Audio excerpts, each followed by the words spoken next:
Nah, pada kuliah ini tentang perusahaan dan lingkungannya. Nah, pertama-tama kita melihat dulu apa itu yang dimaksud dengan perusahaan. Perusahaan adalah suatu unit kegiatan yang mengolah faktor-faktor produksi. Nah, mungkin ada yang masih ingat apa itu faktor produksi. Ingat nggak 4M itu? Ada yang ingat? Faktor produksi itu sering disebut dengan 4M, yaitu man, orang-orang ya, atau tenaga kerjanya, mesin, material, dan metode atau metode. Nah, ini adalah faktor-faktor produksi. Jadi perusahaan itu melakukan aktivitas mengkoordinir faktor-faktor produksi tersebut, yang 4M tadi, untuk menghasilkan barang dan jasa. Kemudian juga melakukan distribusi, dan yang lain-lain sehubungan dengan itu, tujuannya untuk memperoleh keuntungan. Itu adalah yang dimaksud dengan perusahaan. Nah, perusahaan ini dalam melakukan kegiatannya, nah, selalu menjaga citra. Nah, citra, nilai, dan kepercayaan yang ideal itulah yang disebut dengan visi perusahaan. Nah, visi ini merupakan wawasan luas ke masa depan dari manajemen perusahaan dan merupakan kondisi yang ideal yang hendak dicapai di masa yang akan datang. Nah, visi ini tadi itu kan cuman hanya merupakan wawasan atau pikiran, ya, pikiran ke depan. Nah, untuk itu perlu direalisasikan. Nah, direalisasikan dengan pernyataan usaha. Nah, pernyataan usaha ini disebut dengan misi. Nah, misi bermanfaat untuk memberikan pedoman kepada manajemen dalam memusatkan kegiatan.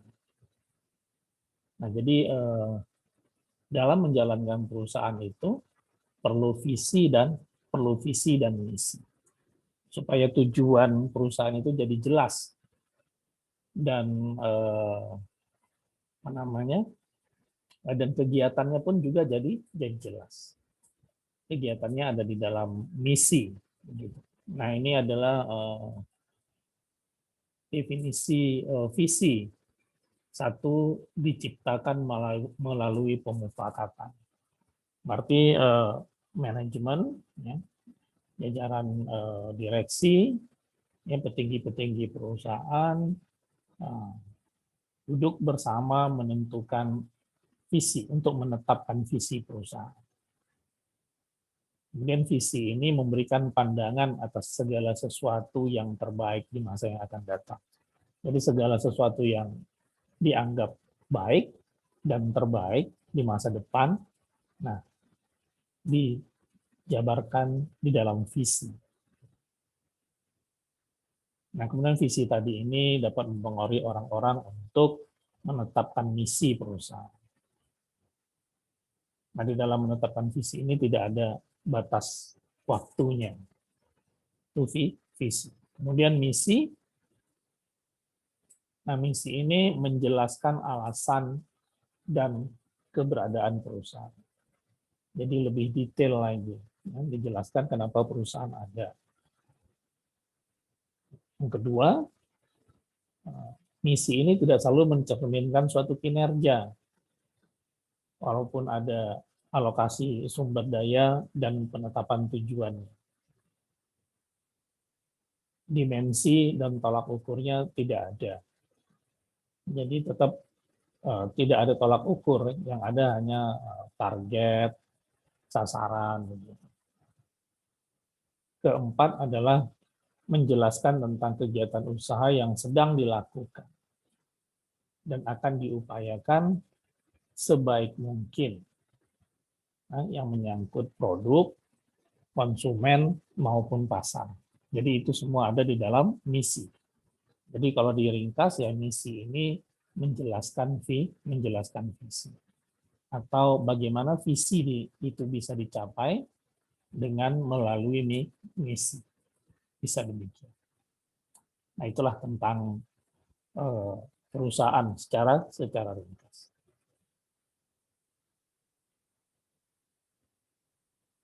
Baik, ada pertanyaan sampai di sini? Silakan. Nah, ada tempat kedudukan dan letak perusahaan. Nah, kalau tempat kedudukan perusahaan ini adalah kantornya, kantor pusat, di mana kantor pusat itu beralamat. Ya. Biasanya tempat kedudukan perusahaan ini dipengaruhi oleh faktor kelancaran administrasi, yang bagaimana dekat dengan perizinan, begitu. Nah, perizinan ini ada di lembaga pemerintah. Gimana dekat dengan lembaga keuangan, bank, pasar saham. Nah, gimana juga dekat dengan pelanggan. Nah, ini kalau yang dimaksud dengan tempat kedudukan perusahaan. Nah, berbeda dengan lokasi perusahaan. Kalau lokasi perusahaan ini adalah di mana pabrik atau kegiatan produksi dilakukan. Nah, lokasi perusahaan ini biasanya dipengaruhi oleh faktor-faktor ekonomi yang lain, misalnya material, gitu ya. Nah, gimana dekat dengan material? Bagaimana dekat dengan tenaga kerja yang murah? Nah, biasanya kalau perusahaan selalu begitu, walaupun kita tidak senang mendengarnya. Tenaga kerja yang murah. Pokoknya bagaimana seefisien mungkin produksi itu dijalankan, itu adalah yang dimaksud dengan lokasi atau pabrik.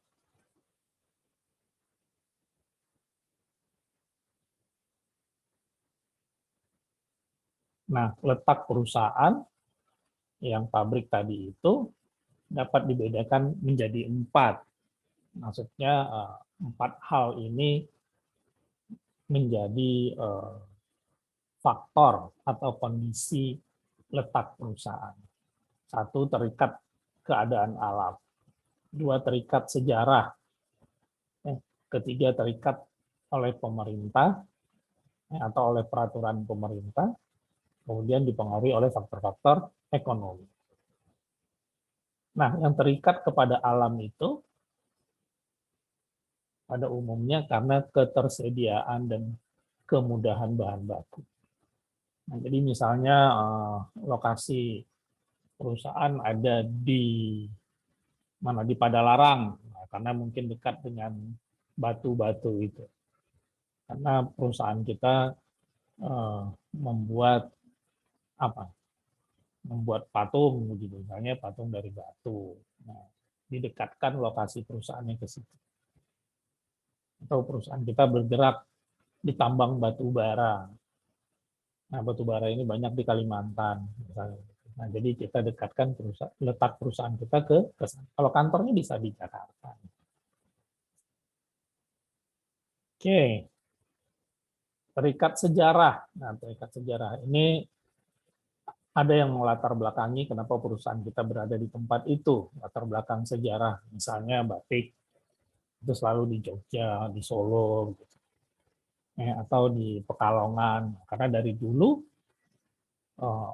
para pengusaha batik itu sudah ada di kota-kota tersebut. Terikat dengan pemerintah. Nah, ini pemerintah punya kepentingan untuk mengatur letak perusahaan. Dengan alasan keamanan, politik, kesehatan, polusi, maksudnya gitu ya. Nah, jadi diatur tempatnya harus mengikuti peraturan pemerintah. Jadi kita tidak dapat memilih dengan keinginan kita. Nah, kalau terus kemudian dipengaruhi faktor-faktor ekonomi. Nah, pemilihannya dipengaruhi oleh banyak faktor ekonomi seperti kedekatan dengan kesediaan bahan mentah, ketersediaan air, ketersediaan tenaga kerja, modal, kemudahan transportasi, dan kesesuaian iklim. Nah, jadi banyak faktor, ya, terutama faktor-faktor yang sudah disebutkan tadi, itu menentukan letak perusahaan, suatu perusahaan. Nah, selanjutnya adalah perusahaan dan lembaga sosial. Nah, perusahaan ini tidak hanya melakukan kegiatan produksi untuk membuat suatu produk, ya, untuk menyediakan barang dan jasa, tapi juga memikirkan kepentingan masyarakat, begitu. Nah, jadi laba bukan satu-satunya tujuan perusahaan. Masih terdapat tujuan lain seperti memberi kesempatan kerja, mengurangi pengangguran, ya, ada pengabdian masyarakat dan sebagainya. Nah, oleh karena itu maka disebut perusahaan itu disebut perusahaan dan lembaga sosial. Jadi perusahaan juga merupakan lembaga sosial. Nah, tujuan berdirinya perusahaan satu adalah tujuan ekonomis. Nah, kalau tujuan ekonomis ini adalah untuk mendapatkan keuntungan, menciptakan laba. Nah, laba didapat dari mana ya? Dari menciptakan pelanggan. Gitu. Nah, jadi supaya produk kita diterima oleh masyarakat, ya kita harus memikirkan kepentingan pelanggan. Memusatkan perhatian pada kebutuhan masyarakat. Gitu. Kualitasnya, baik kualitas, harga, dan lain sebagainya. Nah, kedua adalah tujuan sosial.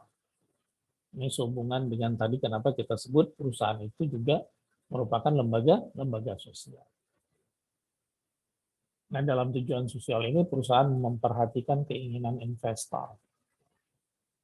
Jadi pemilik modal atau para investor itu punya keinginan-keinginan tersendiri, nah yang harus diikuti oleh perusahaan.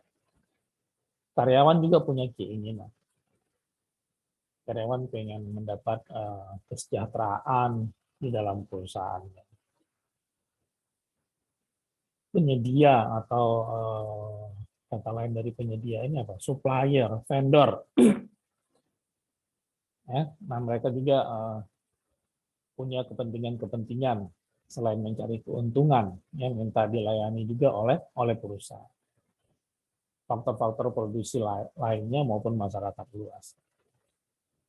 Nah, jadi kedua tujuan tadi itu yang kita sebut tadi saling mendukung untuk mencapai tujuan utama perusahaan, yaitu memberikan kepuasan kepada keinginan konsumen ataupun pelanggan. Begitu. Nah, oleh karena banyaknya kegiatan perusahaan, maka perusahaan ini juga disebut sebagai suatu sistem. Karena merupakan kombinasi dari berbagai sumber ekonomi. Baik langsung maupun tidak langsung. Oke. Nah, karena ada kombinasi berbagai sumber ekonomi, itulah disebut bahwa perusahaan itu merupakan suatu sistem, suatu kesatuan dari unit-unit yang saling berinteraksi secara langsung maupun tidak langsung. Nah, itu yang disebut perusahaan sebagai suatu sistem. Nah, ini ada detailnya. Misalnya sistem perusahaan kepada pemilik modal. Nah, di dalam sistem kepada pemilik modal ini ada interaksi. Pertama, bagaimana mengelola keuangan, bagaimana investasi dari pemilik modal itu dikelola. Kemudian pasti si investor juga memberikan feedback atau memberikan masukan tentang apa yang mereka inginkan demi kemajuan perusahaan. Kemudian sistem interaksi kepada lembaga peneliti. Nah, ini bisa lembaga peneliti di dalam perusahaan ataupun di luar perusahaan. Jadi perusahaan bisa membantu mengadakan dananya. Sistem perusahaan kepada pekerja, nah, ini yang paling penting. Berarti perusahaan membayar gaji tepat waktu, gaji yang pantas diberikan. Terus fasilitas kerja lainnya harus dipenuhi oleh perusahaan. Nah, sistem interaksi perusahaan kepada konsumen, menyediakan barang dan jasa yang bagus, seperti yang diharapkan oleh konsumen, sama saja. Nah, kepada perantara ini maksudnya distributor adalah juga perantara, selain kepada logistik ya, yang mendistribusikan barang. Nah, distributor juga mendistribusikan dengan cara mereka sendiri karena mereka punya jejaring, punya jaringan. Nah, itu. Jadi ada sistem yang dibentuk juga antara perusahaan dengan perantara, dengan distributor, ya, dengan logistik, ya, pengirim barang. Nah, tidak kalah pentingnya adalah sistem perusahaan dengan pemerintah. Ini pemerintah membuat peraturan yang harus kita ikuti, kemudian perusahaan membayar pajak. Nah, kepada pemasok atau kepada supplier, nah, kita juga harus memberikan balas jasa, membayar tepat waktu. Ya, karena pemasok ini juga adalah, kalau mereka memberikan kita kredit 30 hari, berarti mereka sudah membantu perusahaan kita selama 30 hari. Logikanya begitu. Nah, even kepada pesaing sekalipun, kita juga harus membuat iklim usaha yang sehat dan bergairah. Jadi kita saling bersaing dengan sehat.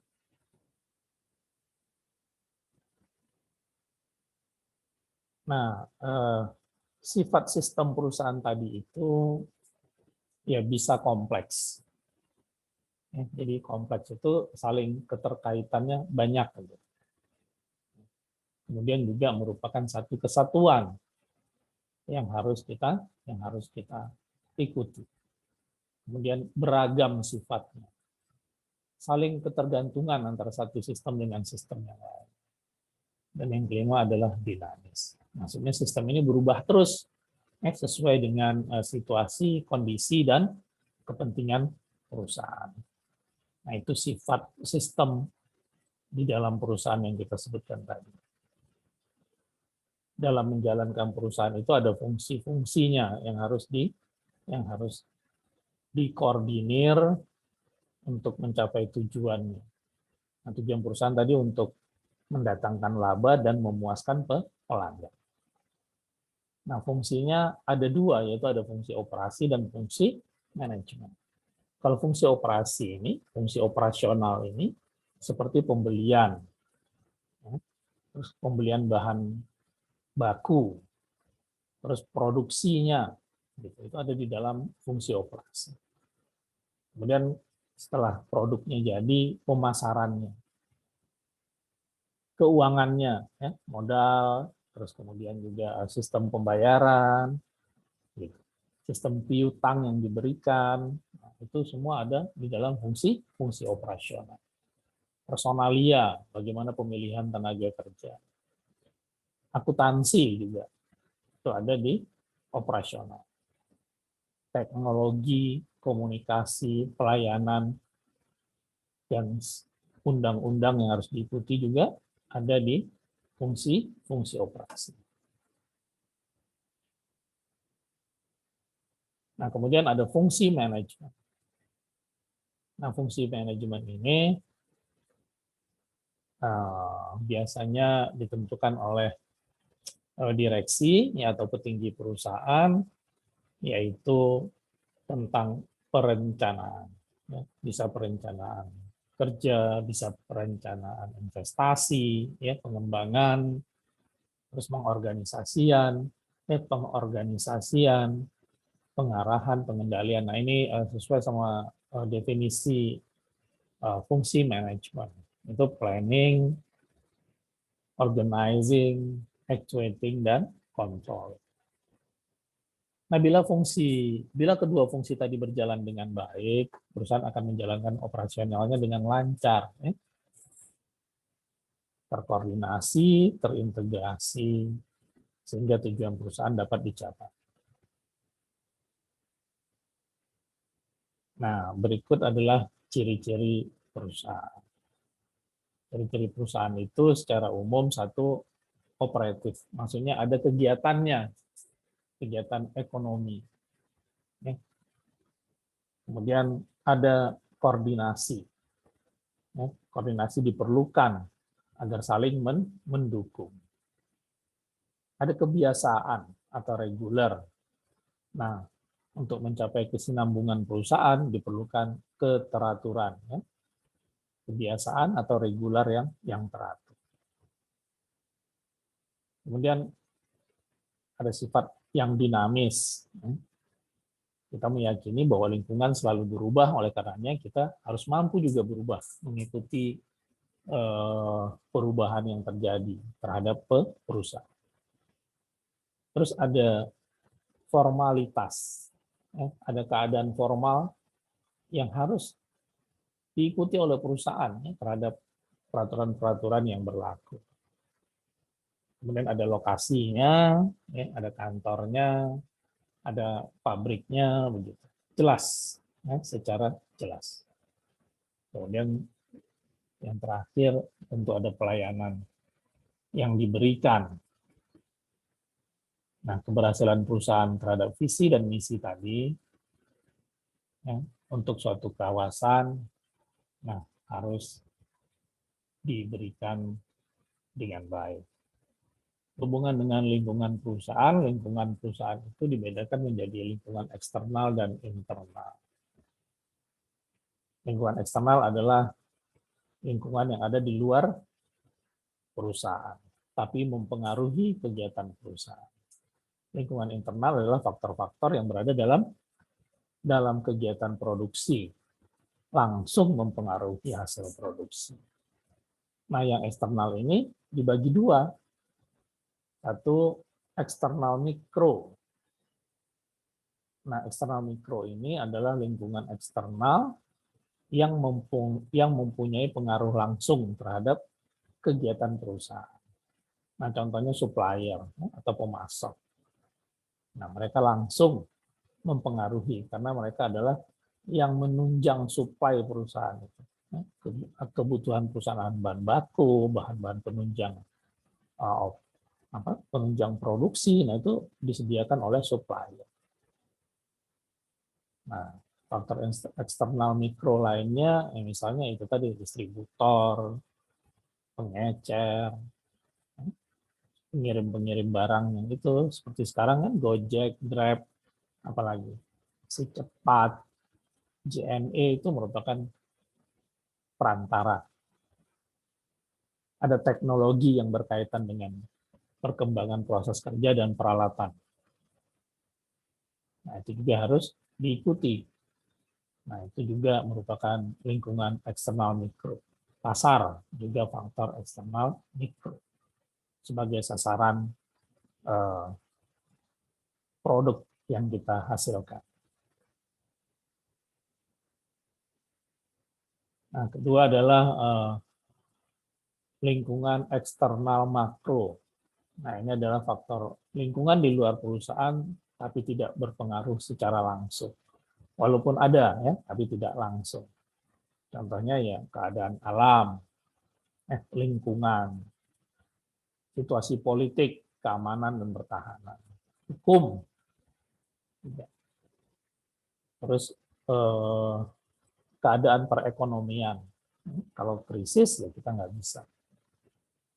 Pendidikan dan kebudayaan juga secara tidak langsung mempengaruhi perusahaan, faktor sosial dan budaya, hubungan internasional.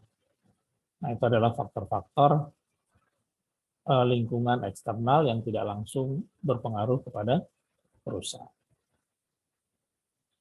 Nah, lingkungan internal, contohnya adalah tenaga kerja. Nah, tenaga kerja ini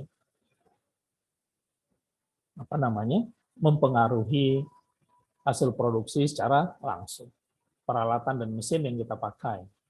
Nah, itu lingkungan internal. Modal, bahan mentah, bahan setengah jadi. Bahan setengah jadi ini mungkin ada perusahaan-perusahaan lain yang menyediakan spare part buat kita. Gudang juga mempengaruhi. Juga merupakan faktor internal. Sistem informasi dan administrasi sebagai acuan untuk pengambilan keputusan. Nah, itu adalah lingkungan internal. Selain itu berarti harus PT atau harus kayak CV gitu atau enggak, Pak? Ini perusahaan secara umum. Bisa PT, CV, firma itu adalah bentuk badan hukum perusahaan, gitu ya. Tapi apapun bentuk perusahaan, prinsip-prinsip tadi yang kita sampaikan itu pasti ada di dalam perusahaan tersebut. Mau dia berbadan hukum PT, berbadan hukum CV, atau yang lain sebagainya, sama saja. Oke. Kalau kayak online shop gitu gimana, Pak? Kan itu termasuk ada lokasinya, ada pelayanan bersyaratnya gitu-gitu. Iya, ada. Nah, kalau yang online shop itu, kalau nggak salah sih kan kita dulu udah bahas apa belum ya? Bentuk-bentuk perusahaan. Jadi itu sebenarnya perusahaan perorangan. Kayak toko di rumah kan juga itu perusahaan perorangan. PT gitu ya? Bisa berbentuk PT, bisa tidak punya badan hukum, tapi itu sama pemerintah sih tetap diatur ya. Maksudnya untuk perusahaan perorangan yang hasilnya di bawah 5 miliar, pajaknya sekian, itu tetap diawasi oleh pemerintah. Kalau kita mau nggak bayar pajak ya nggak apa-apa, tapi nanti kalau ketahuan kan juga repot. Kenapa banyak investor membuat PT? Nah, karena lanjutnya di PT itu ada pemisahan harta pribadi dengan harta perusahaan. Jadi kalau pilot misalnya ya udah harta yang hilang itu hanya harta yang ada yang dia tempatkan di dalam perusahaan tersebut. Nah, kalau perorangan misalnya dia nggak bisa bayar hutang ke bank, itu diambil semua, nggak ada pemisahan harta, berarti rumah, tanah yang dia miliki juga bisa disita oleh bank. Kalau kita bikin PT nggak bisa, gitu. Jadi ada lebih detailnya nanti ada di dalam peraturan perusahaan kenapa harus PT, kenapa harus CV, gitu. Dalam bentuk-bentuk perusahaan. Itu ya tentang perusahaan dan lingkungan perusahaan. Jadi ada visi, misi, ya. Ada faktor internal, faktor eksternal, gitu. Apalagi tadi yang kita bahas. Nah, itu adalah tentang letak perusahaan, ya, lokasi perusahaan bisa dibedakan, gitu. Nah, lokasi juga ditentukan oleh ada beberapa faktor, ya, faktor lingkungan, faktor sejarah dan segala macam. Nah, jadi itu adalah tentang pengantar, saya katakan pengantar perusahaan dan lingkungan perusahaan. Nanti detailnya bisa kita bahas lagi seperti yang ditanyakan oleh Alfiah tadi. Kenapa harus PT, kenapa harus CV, kenapa harus firma, gitu. Kenapa perusahaan perorangan. Nah, itu semua ada di dalam detailnya itu. Baik, saya cukupkan sekian. Nah, ini hasil kajiannya. Selamat malam. Malam, Pak. Malam, Pak. Makasih.